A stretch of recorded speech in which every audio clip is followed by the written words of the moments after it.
পৃথিৱীত ৰেকৰ্ড হ'ব জুবিনদাৰ ন্যায় বিচৰা অনুৰাগীৰ সংখ্যা 14 লাখ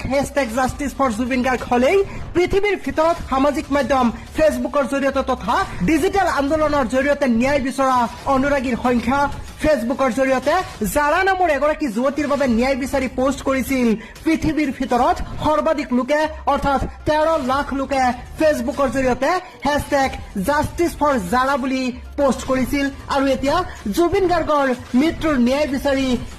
#জাষ্টিছ ফৰ জুবিন গাৰ্গ হবলৈ গৈ আছে পৃথিৱীৰ ভিতৰত ডিজিটেল আন্দোলনৰ জৰিয়তে আটাইতকৈ বেছি ন্যায় বিচাৰি পোষ্টৰ সংখ্যা বৰ্তমানলৈ 11 লাখ হেশটেগ হৈছে জুবিন গাৰ্গৰ বাবে 14 লাখ #জাষ্টিছ ফৰ জুবিন গাৰ্গ হলেই ৰেকৰ্ড হ'ব পৃথিৱীত আটাইতকৈ বেছি লোকে জুবিন গাৰ্গৰ বাবে ন্যায় বিচাৰি #জাষ্টিছ ফৰ জুবিন গাৰ্গ লিখি কৰা পোষ্টৰ সংখ্যা। আপুনিও কমেণ্টত #জাষ্টিছ ফৰ জুবিন গাৰ্গ লিখক লগতে